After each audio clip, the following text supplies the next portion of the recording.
ritinda ariko ntirihere. Igihugu cy'isezerano ni iki? Ariko urubyaro rwawe ruzakibamo hashize imyaka 400 bari mu bucakara muri Egiputa. Biravuga ngo isezerano nubwo ryatinda ryatanzwe n'Imana, uritegereze kuko ritazabura kuba.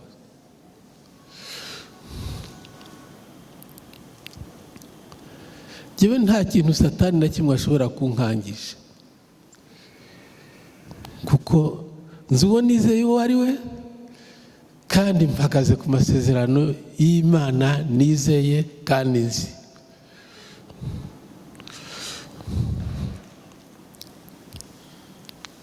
Birashoboka ko utigeze wumva ijwi ry'Imana, cyangwa se Imana yarakubwiye ariko ntumenye uburyo, ntumenye ko ari Imana ivuze. Ariko amagambo yo muri Bibiliya nayo ni amasezerano y'Imana. Jya uyizera. Bavuye muri Egiputa bahura n'ikigeragezo gikomeye, bagera ku nyanja itukura. Inyanja si uruzi, inyanja ni ikintu kinini cyane. Inyanja si ikiyaga nka Tanganyika cyangwa nka Kivu, ni ikintu kinini cyane. Abanzi baturuka inyuma babarusha imbaraga, inyanja nayo iri imbere. Sinigeze mpura n'inyanja iri imbere yanjye abanzi bari inyuma, ariko icyo nzi neza nuko nanjye mu buryo bwanjye hari abanzi banturutse imbere, abandi banturuka inyuma, nyamara Imana irabangiza. Icyo nzi nuko nawe hari ibintu byaguturutse inyuma bishaka kuguhitana, ariko hari n'ibindi byagutangiraga kugira ngo udatambuka uhere hagati, nyamara uriho kubera Imana. Imana niyo kwizerwa iteka ryose. Imana ntabwo ikangwa ubwinshi bw'abantu ngo abanzi bawe ni benshi. Imana ntabwo ikangwa nuko bakugose. Bibiliya avuga ngo nubwo bakugota impande zose, bakagugota rwose, bagakora ikintu kimeze nk'uruzitiro, ngo izagucira akanzu, izagucira akanzu, izaguha ahantu nubwo haba ari hato ariko uhanyure. Ni Imana yo kwizerwa ibihe byose. Abisirayeli bamaze kwambuka inyanja itukura, hari ibintu bitatu byabanejeje. Icya mbere ni ukunesha abanzi batarwanye nabo. Ubundi birashoboka ko warwana n'umwanzi ukamutsinda, ariko gutsinda umwanzi mutarwanye ni ibintu bidasanzwe. Kenshi Imana niko ikora, hari igihe igukiza ibibazo utarwanye kugira ngo ikwereke ko ari Imana, uyizera we kwizera imbaraga zawe. Igihe umwami Ahabu afatanyije n'umwami w'Abayuda Yehoshafati n'umwami wa Edomu bateraga Abamowabu, ngo bagenze iminsi 7 babura amazi. Hanyuma baravuga bati Imana yatuzaniye gushirira mu butayu ahantu hatari amazi. Barabaza ngo mbese muri Isirayeli nta muhanuzi uhari? Yehoshafati ati muri Isirayeli nta muhanuzi uhari. Umuntu umwe aravuga ngo hariho ngo Elisa mwene Shafati, ati ndamuzi, ijambo ry'Imana riba muri we. Amen. Buriya hari ibintu twita ijambo ry'Imana, ngo naka ngo yavuze ijambo ry'Imana, naka azi kuvuga ijambo ry'Imana. Ariko uwo muntu Yehoshafati yaravuze ngo ndamuzi, ngo ijambo ry'Imana riri muri we, kuko ibyo avuze biba. Ntabwo ari bya bindi byo kuvuga ngo uri intyoza, ngo uzi kubwiriza, ngo uzi kubize, ngo teoloji, ngo uzi kubisobanura. Oya, ijambo ry'Imana ngo riri muri we. Ati tugende, ibyo atubwira biraba ari byo.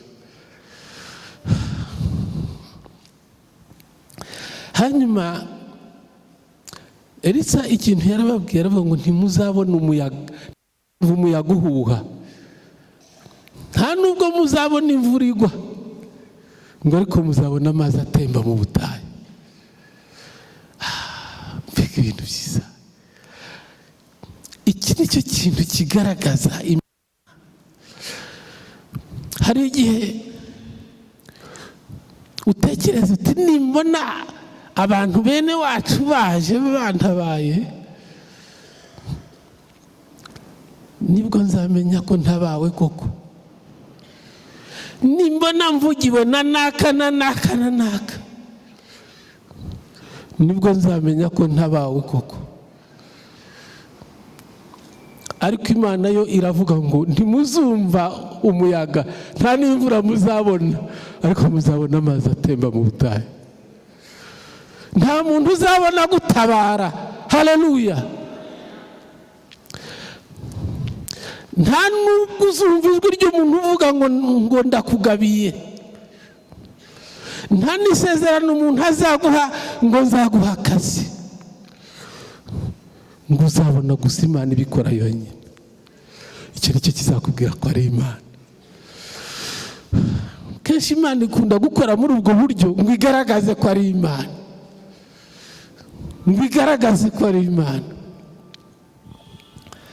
Iyo usomye mu gitabo cya Ezekiyeli, aho Imana ivuga intambara ya Gogi na Magogi, izaba ari intambara ikomeye Abisirayeli batashobora kunesha, kandi ngo amahanga yose azaba yahagurutse, ngo Uwiteka azamanura amabuye y'urubura ava mu ijuru, imanure n'umuriro uva mu ijuru, ngo izahindisha isi umushitsi, ngo abanzi babo indimi zizaborera mu kanwa kabo, ngo amahanga azamenya ko ndi Uwiteka. Amen. Umva, Imana ni Imana, ntabwo ari wowe uyigisha uko igomba gukora, ngo kora utya ngo mbeho, igira utya mbone kubaho. Urayigisha se? Imana yaremye ijuru n'isi, urayigisha kurema, urayigisha gukora, urayigisha iki? Urayigisha imibare? Ikintu ushaka kwigisha sinyumva. Wowe yibwira ikibazo cyayo gusa, uti ngewe ngushyikirije ikibazo cyanjye, ahasigaye yonyine iramenya uko ubikora. Bambuka inyanja itukura, babona abanzi batsindwa nta ntambara. Ikindi cyabanejeje,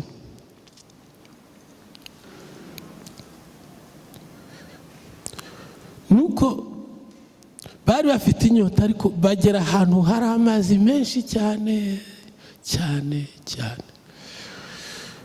Bararirimba bahimbaza Imana. Miriyamu arabaririmbisha, mushiki wa Mose. Babona Imana, babonye ukuboko kw'Imana, babonye ubwiza bw'Imana.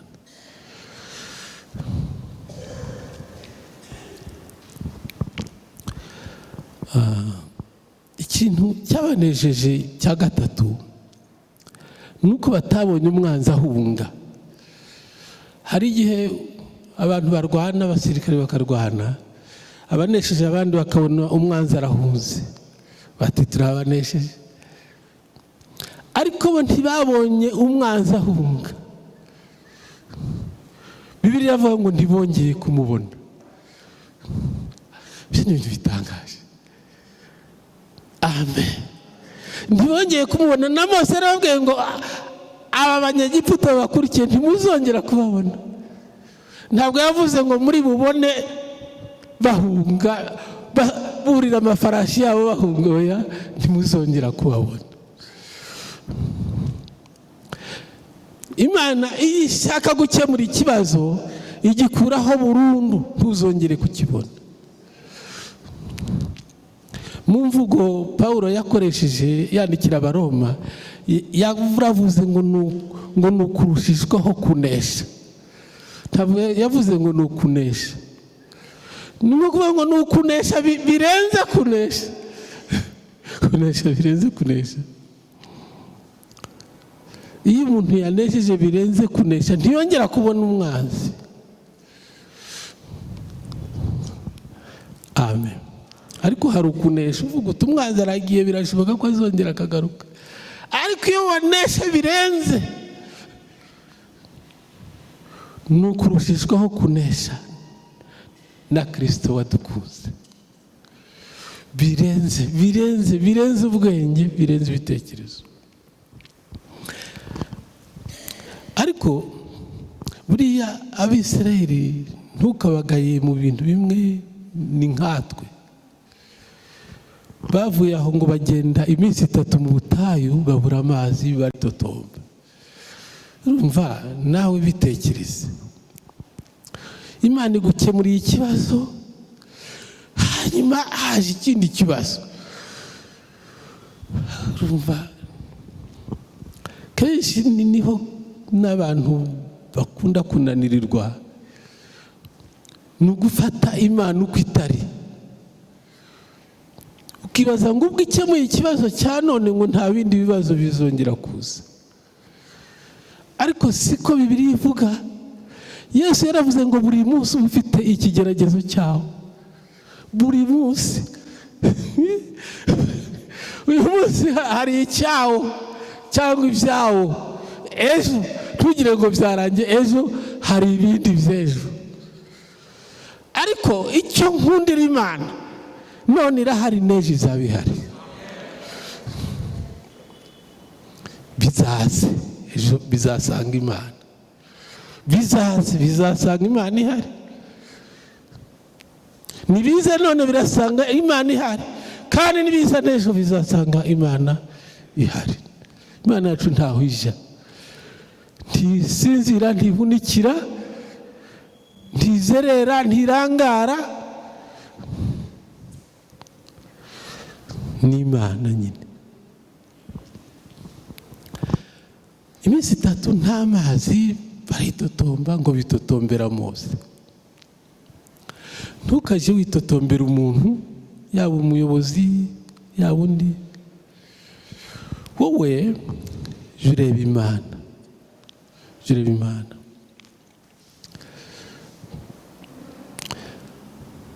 Binyibutse ukuntu Dawidi yarazi Imana, ngo bavuye mu rugendo aho bari bagiye gutabara ntibatabara, ngo bageze Sikulagi basanga abagore babo n'abana babo n'ibintu byose ngo byanyazwe. Abantu ngo babuze abagore babo n'abana babo n'ibintu byabo, ngo bafata amabuye ngo bashaka kudiyatera Dawidi, bati ibi byago byose niho biduteje tugukurikira.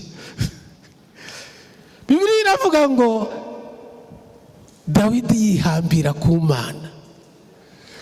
Amen. Aravuga ngo nimunzanire efodi. Efodi wari umwambaro w'abatambyi, yari yarahunganye n'umutambyi, abandi bari barabishe, ariko hari umwe bari kumwe, ambara efodi. Efodi yabagamo amabuye 2, rimwe ryitwaga Urimu, irindi rikitwa Tumimu. Iyo umutambyi yaryambaraga, ubundi iyo babaga bafite umuhanuzi yarahanuraga ati bigende gutya. Ariko icyo gihe ubuhanuzi bwari bwahagaze. Iyo ubuhanuzi bwahagaze bakoresha umutambyi. Umutambyi yambara efodi, ayambaye hano habagamo ibuye rirabagirana n'irindi rirabagirana, ariko ryakaga. Umuntu yaravugaga akabaza Imana, hanyuma Urimu ikaka cyangwa hakaka Tumimu. Iyo hakaga Urimu ni ukuvuga ngo ni sawa, hakwaka Tumimu hapana, hakwaka Urimu ni faveur, hakwaka Tumimu ni feruje. Niko byagendaga. Ubwo byabaga byananiranye babaza Imana ntivuge, noneho bati tugerageze no muri Urimu na Tumimu. Noneho Imana ivugira muri efodi, iravuga ngo nimugende muzabakurikira, ngo kandi muzagarura byose.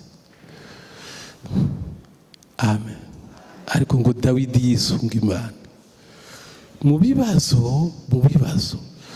uje wisunga Imana, uje wegera Imana, wihambire ku Mana cyane. Icyo Satani abashaka ni ukugukura ku Mana, nawe icyo ugomba gukora ni ukwihambira ku Mana.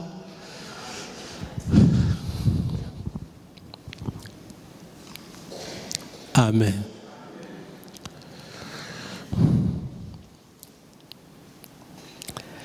Bagera ahantu hari amazi, bose bayirukiraho. Urabona abantu bagenza iminsi 3 nta mazi, biruka bajya kunywa amazi.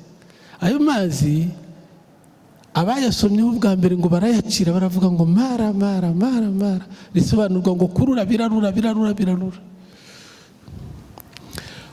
Nanone ngo bitotombera Mose. Ariko aba bantu Mose yari yaragowe. Tuvuga ngo abapasiteri bubu baragowe, Mose yari yaragowe cyane. Bamukundaga ari uko ibyiza bije gusa. Hari n'abantu mu rugo rwabo, simvuga ngo ni abagabo cyangwa ni abagore, bakundana gusa ari uko agafaranga kabonetse. Babonye icyo bajyana ku isoko, ariko cyaba cyabuze bagashiyana, bakamera nk'imbwa zihuriye ku igufwa. Ariko se uzakunda umuntu ari uko yaguhaye gusa, yababuze icyo kuguha uti nta nkunda.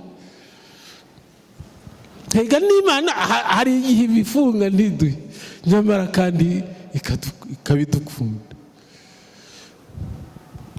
Iryo somo ugomba kurimenya. Ntabwo Imana igukunda umunsi yaguhaye cyangwa ngo ikwanye umunsi itaguhaye. Bitotombera Mose umva uko yabyitwayemo, ngo Mose atakira Imana. Yabyitwayemo neza, yabyitwayemo nk'uko Dawidi yabyitwayemo. Mose we abona ikibazo atari guhangana nabo ngo batongane, ahubwo ngo ikibazo akibwira Imana. Akibwiye Imana ngo Imana imwereke igiti. Ariko reba ahantu hari ikibazo cy'amazi arura, hafi yaho hari n'igisubizo. Imana ibintu byose iba yarabiteguye kera isi itararemwa. Ikibazo cyawe Imana yagikemuye kera isi itararemwa, yateguye umuti wayo kera isi itararemwa. Biravuga ngo Yesu Kristo ni umwana w'intama watambwe kera utarabaho, kera na Adamu na Eva batarabaho. Imana yari yaramuteguye. Nta bwoba kuvuga ngo nta bwoba si ukuvuga ko nta bidateye ubwoba, biriho. Ariko kubera ko dufite Imana nta bwoba. Imana yereka Mose igiti, iramubwira ngo kijugunye muri ariya mazi. Iki giti nicyo cyabaye igisubizo, kandi iki giti ni ishusho ya Yesu Kristo.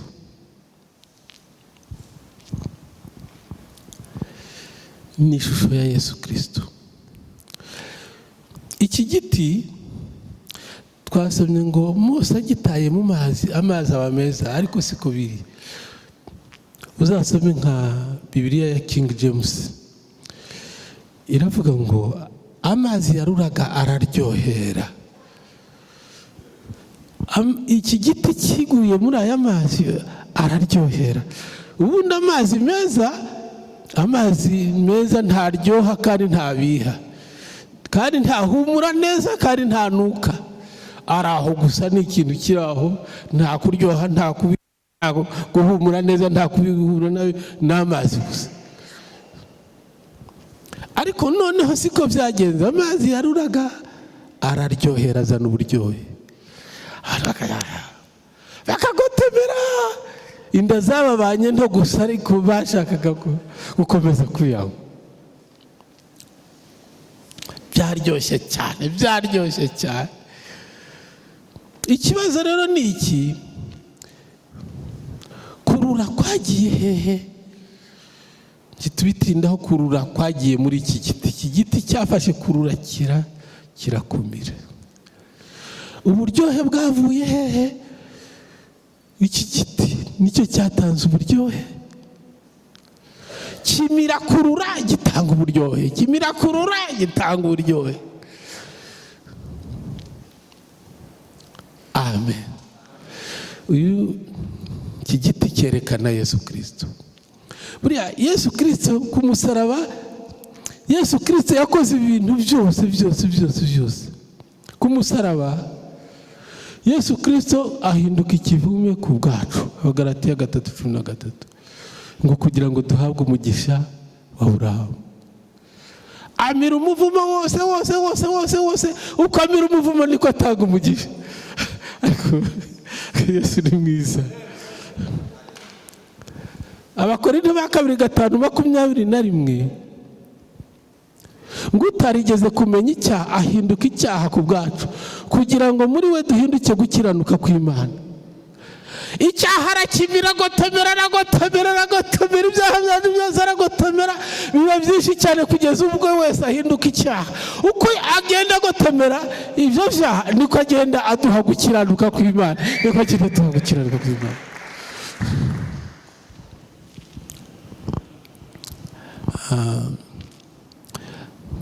Urumva, ntabwo ari ukuvuga ngo aratwara ibibi gusa, ariko aratwara ibibi atanga n'ibyiza, atanga n'ibyiza. Njya nibuka ibuye rimwe, ibuye ryirabura bakunda gushyira ku muntu iyo inzoka yamuriye, barimushyiraho hahandi hari ubumara, rigafata rigakurura, ryamara kumaramo ubumara rikagwa. Ariko nubwo ritwara ubumara, nta ka vitamini iri gushyiramo ryo ritwara ibibi ariko ntiritanga ibyiza. Ariko Yesu, vuga ngo Yesu wenyine, Yesu wenyine aragotomera ibyaha byose. Uko agotomera ibyaha niko duha gukiranuka kw'Imana.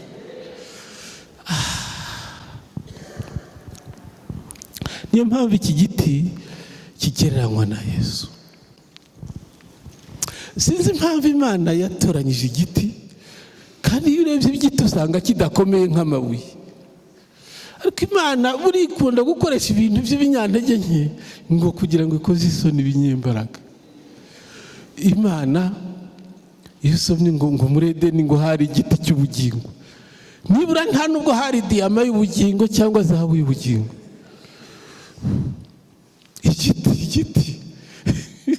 Igiti watema gutya kigacika, ariko ngo gitanga ubugingo.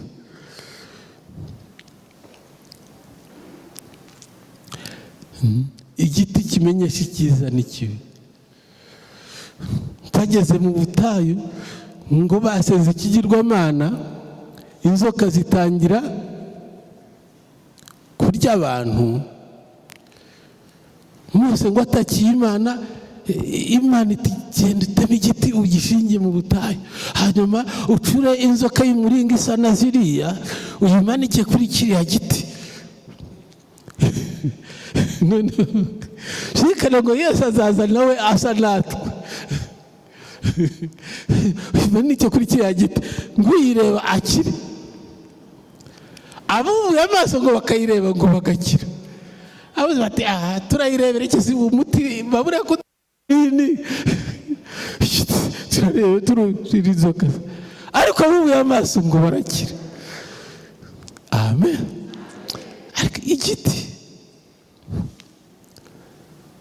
Yesu yaravuze ngo nk'uko Mose yamanitse inzoka ku giti abayirebye bagakira, niko nanjye nzamanikwa hejuru y'isi, abazandeba bahabwa ubugingo buhoraho.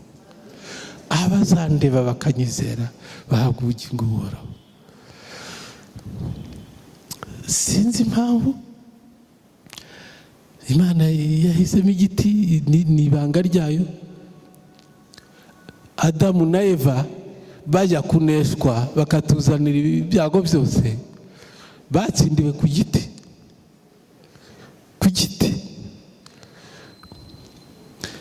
Adamu wa mbere atsindirwa ku giti, ariko Adamu wa nyuma nawe aneshereza ku giti. Ese dushime igiti cyangwa dushime uwakibambweho?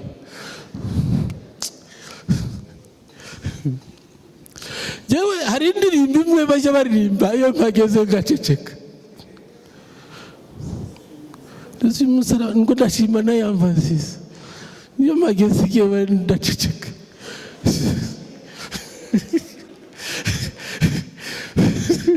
Ariko bagerago, ariko cyane ndashima uwambabe ngitera Yesu. Cyakora nta kibazo, ubwo harimo uwatubambiwe basi nta kibazo. Indirimbo iracyari nziza, iracyari nziza, ntimuzange kuyiririmba, iracyari nziza.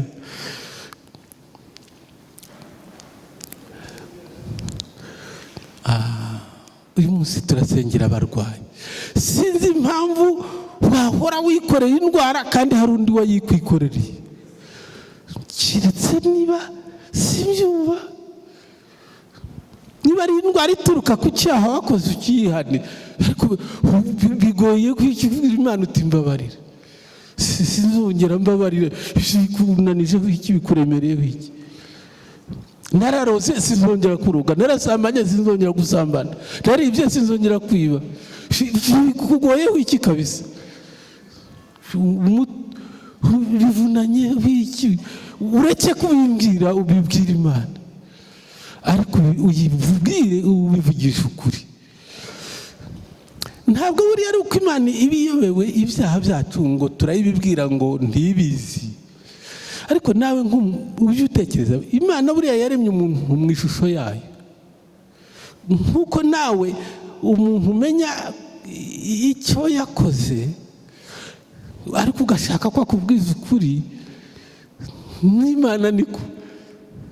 Ariko uzi nk'umuntu uba waraguhemukiye agakomeza kwigira mwiza imbere yawe, birakubabaza cyane.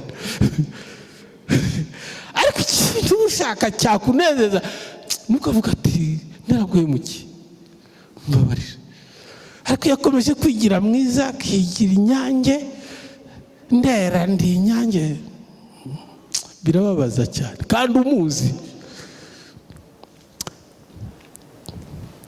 Hari igihe numva namubwira nti genda uzabeshya abandi, nkongera nkifata.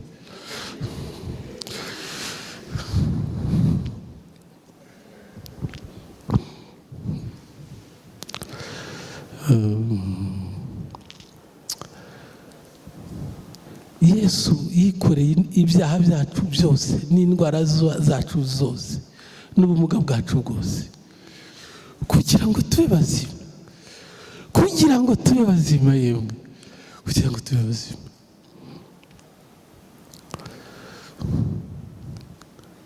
Amen. Duhaguruke dusenge.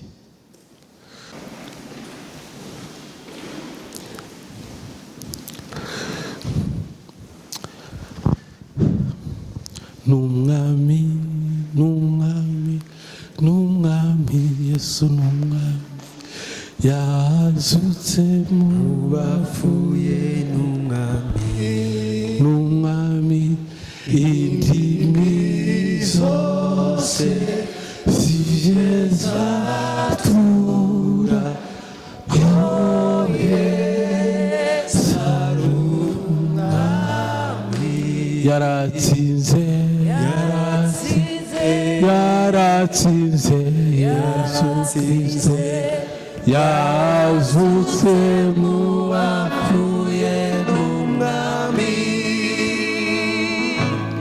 indimi zose zije zatura ko Yesu ari umwami. Buriya hariho n'ikindi kintu kigomba kubanziriza gusaba Imana imbabazi, ni ijambo ryitwa kubabarira.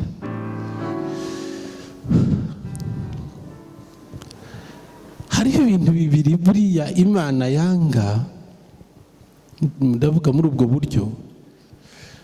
Ikintu cya mbere ni umuco wo kudahana,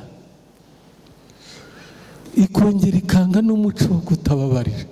Ibyo bintu byombi irabyanga. Iyo ivuze gusa ngo,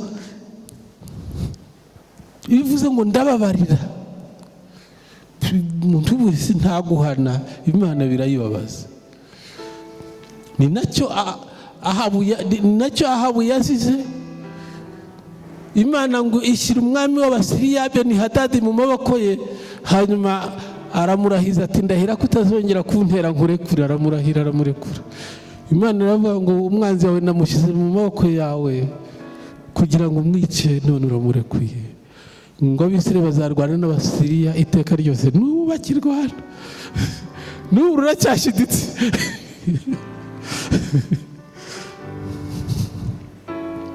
Kuko naguhaye Abamaleki ngo barimbure ukabarekura. Imana ibwira Sawuli, ndakuzinutswe ngukuye ku ngoma. nakubwiye ngo ubice pe. Hari igihe cyo kwica, hari n'igihe cyo gukiza.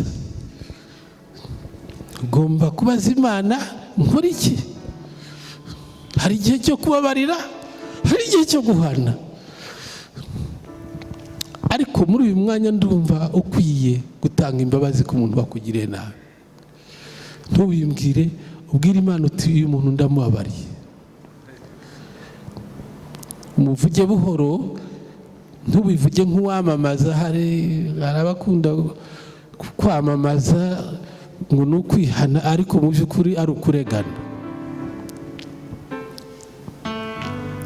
Umugore umwe niwe wabwiye umupasiteri ati, pasiteri, ati nje gusaba imbabazi. Undi ati ngaho kagira inkuru. Umugabo wanjye arambabaza. Aje kurega umugabo we, none mbabarira ko nababaye. Umva ese yarakubabaza gukareka kubabara? Ntabwo ukora ukwihana, ni ukuregana. Yarankubise hanyuma ngeze aho nanjye ndarakara.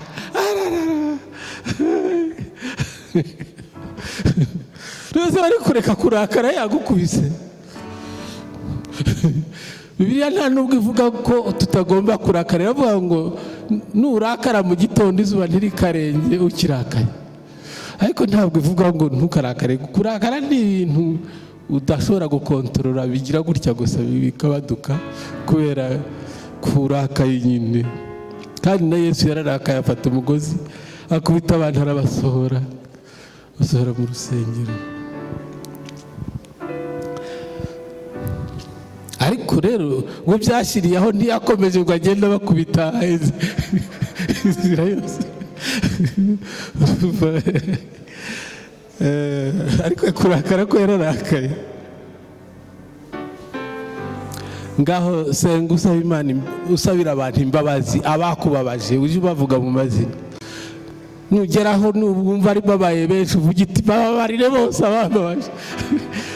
Abanjye bo ni benshi sinabavuga ngo barangize. Mana bababarira abantu bose bambabaje, abanteje ibibazo byose. Ni benshi, ni benshi, ni benshi. Aho nanyuze hose nahuye n'abantu banteje ibibazo, ndababariye kandi baha umugisha mu izina rya Yesu Kristo. Koma namwandebye mutavuga. Navuze ngo dusenge, njye navuze abanjye nawe vuga abantu. Ngaho tangira ryaboneka.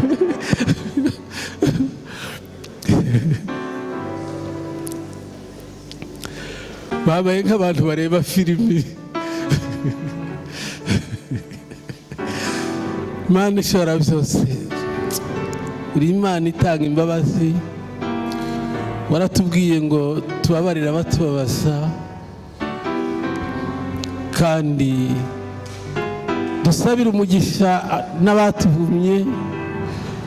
Tubasabiye umugisha, tubikore kugira ngo natwe tubabarirwe kandi turaga umugisha. Ngaho twejesha amaraso y'umwana wa Yesu Kristo, kurura kuve mu mitima yacu mu izina rya Yesu Kristo, amen. Mu Baheburayo igice cya 12 haravuga ngo ntihagire umuntu umera umuzi mu mutima we wo gusharira ngo ukamukura mu buntu bw'Imana. Buriya kutababarira bituma usharirirwa mu mutima, kandi uko ugenda usharirirwa mu mutima ngo bigukura mu buntu bw'Imana. Ariko iyo usabiye umuntu umugisha urabohoka. Niba akomeza kukwanga no kugira nabi, ikibazo kiri kuri we, ntabwo kiri kuri wowe. Ariko wowe icyo ukeneye ni ugusabana n'Imana, ugakuraho iyo bariyeri wishyiriyeho, ukagira amahoro, umutima wawe ugasabana n'Imana.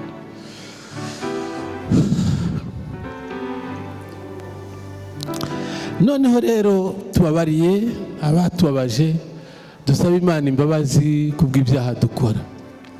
Mana, jewe nkwemereye ibyaha byinshi nkora, n'ibyo nakoze none, n'ibyo nakoze ejo, n'ibyo mpora nkora kenshi. umbabarire ibyaha byanjye, kandi n'aba bandi abana bawe bakubwira ibyaha byabo wibababarire.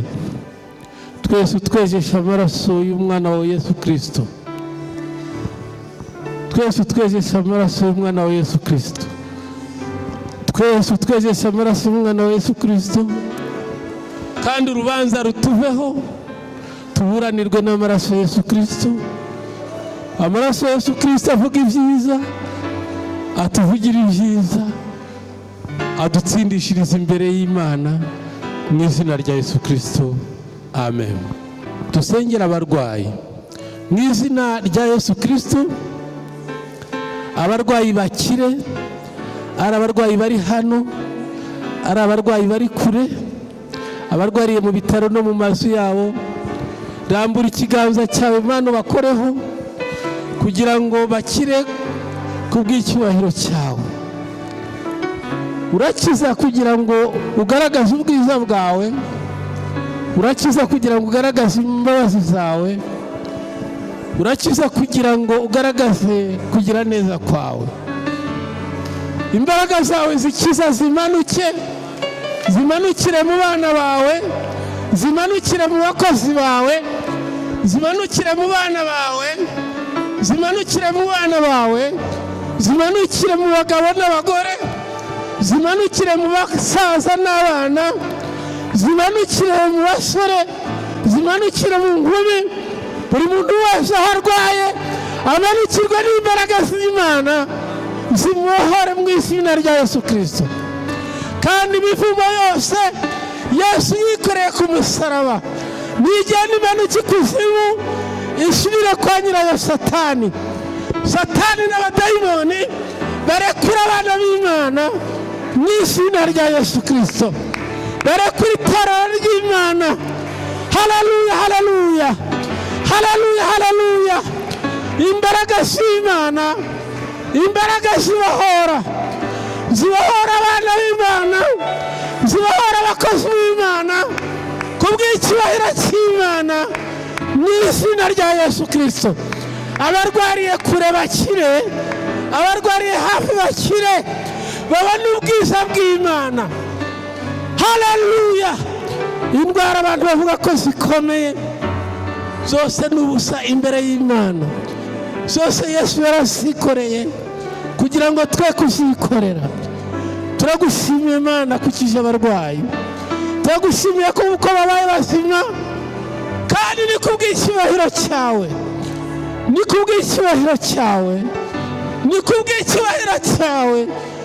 Ni wowe uzabishimirwa, ni wowe uzabishimirwa, ntabwo ari abantu bazabishimirwa.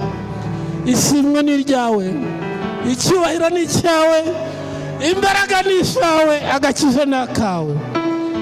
Dufite gucungurwa muri Yesu Kristo, dufite amahoro muri Yesu Kristo, dufite imbaraga muri Yesu Kristo, dufite ubuntu bw'Imana muri Yesu Kristo, dufite agakiza muri Yesu Kristo.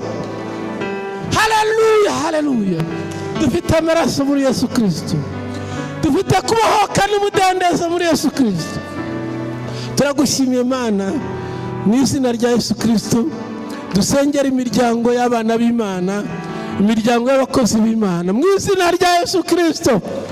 Imiryango y'abakozi b'Imana ibona amahoro y'Imana, igena n'intsinzi y'Imana, igena n'imbaraga z'Imana, ibamo amahoro y'Imana, ibamo umugisha w'Imana mu izina rya Yesu Kristo.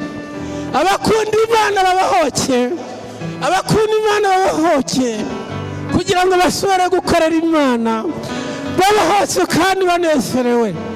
Abakunda Yesu babahoke kugira ngo bashobore gukorera Imana babahoke kandi banezerewe.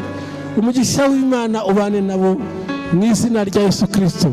Dusengera itorero ry'Imana muri rusange mu izina rya Yesu Kristo. Itorero ry'Imana ritabarwe mu izina rya Yesu Kristo. Itorero ry'Imana ritabarwe muri ibi bihe by'ibigeragezo byinshi. Itorero ry'Imana ritabarwe, ritabarwe n'imbaraga zivuye mu ijuru. Imana yohereza abamarayika bayo b'abanyembaraga, abakerubi bafite inkota zaka umuriro, barwanira itorero ry'Imana, barwanirira abakozi b'Imana mu izina rya Yesu Kristo. Itorero ry'Imana rigira amahoro, rimanukirwa n'ubwenge buvuye mu ijuru, rimanukirwa n'ubumenyi buvuye mu ijuru, birindwe n'amaraso ya Yesu Kristo. Itorero ry'Imana ribahoke mu izina rya Yesu Kristo. Haleluya, haleluya, haleluya. Imbaraga z'Imana zimanukira abana b'Imana, zibarinde. Twebwe bahamagariwe kurindwa n'imbaraga z'Imana, zirinde abana b'Imana, zirinde abakozi b'Imana mu izina rya Yesu Kristo. Dusengera igihugu cyacu mu izina rya Yesu Kristo. Igihugu cyacu kibe igihugu cy'amahoro, igihugu cyacu kirindwa n'amaraso ya Yesu Kristo, igihugu cyacu kirindwa n'imbaraga z'Imana. Abayobozi b'igihugu cyacu bari mu bushake bwawe Mana, barindwa n'amaraso ya Yesu Kristo, barindwa n'imbaraga zivuye mu ijuru, bagotwe n'abamarayika b'Imana bafite inkota zaka umuriro.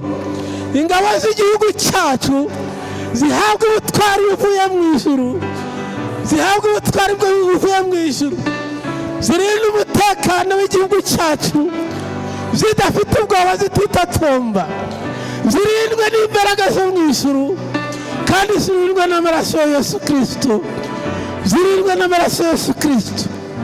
Turagushimiye Mana mu izina rya Yesu Kristo. Polisi y'igihugu cyacu nayo irindwe n'imbaraga z'Imana, kandi iyoborwa n'imbaraga z'Imana, kandi irindwe n'amaraso ya Yesu Kristo. Abagambiriye gutera igihugu cyacu, subiramo aya magambo, utabagambiriye gutera igihugu cyacu, abagambiriye gutera igihugu cyacu batatane kandi basubiranemo, batatane kandi basubiranemo, batatane kandi basubiranemo. Abagambiriye gutera igihugu cyacu batatane kandi basubiranemo, batatane kandi basubiranemo, batatane kandi basubiranemo. Satani n'ingabo ze bashaka kuzana intambara mu gihugu cyacu, bapfe kandi bamanuke ikuzimu.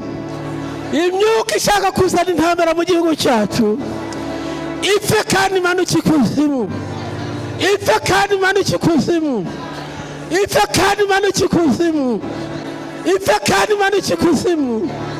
Ndagushimiye Mana kuko ubikoze mu izina rya Yesu. Rambura amaboko ushima Imana, shima Imana mu magambo yawe. Ndagushimiye Mana ishobora byose, ishimwe ni iryawe, icyubahiro ni icyawe. Byose wabirangije ku musaraba ku bwacu, byose Yesu yabirangije ku bwacu. Yesu yikoreye ibibi byacu kugira ngo duhabwe ibyiza. Yesu yabuze amahoro ku buryo umubabaro wari ugiye kumwisha, kandi Yesu yarapfuye ku bwacu kugira ngo tugire amahoro. Turi mu gihugu cy'amahoro kirinzwe n'imbaraga z'Imana, turi mu gihugu cy'amahoro kirinzwe n'amaraso ya Yesu Kristo impande zose. Turi mu gihugu cy'amahoro, turi mu gihugu cy'amahoro. Haleluya. Subira muri aya magambo, vuga ngo abatasi baje gutata igihugu cyacu bafatirwe mu cyuho mu izina rya Yesu Kristo. Abatasi baje gutata igihugu cyacu bafatirwe mu cyuho mu izina rya Yesu Kristo. Abatasi baje gutata igihugu cyacu bafatirwe mu cyuho mu izina rya Yesu. Abatasi baje gutata igihugu cyacu bafatirwe mu cyuho mu izina rya Yesu Kristo. Abatasi baje gutata igihugu cyacu bafatirwe mu cyuho mu izina rya Yesu Kristo. Abatasi baje gutata igihugu cyacu bafatirwe mu cyuho mu izina rya Yesu Kristo. Abatasi baje gutata igihugu cyacu bafatirwa mu cyuho mu izina rya Yesu Kristo.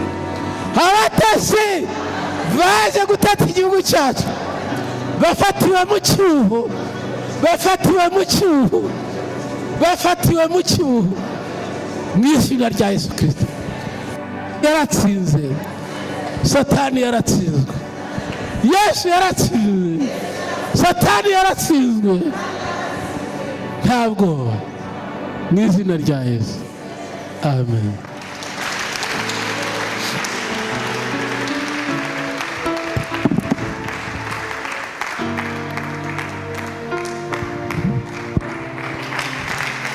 Murakoze, Yesu abagirire neza.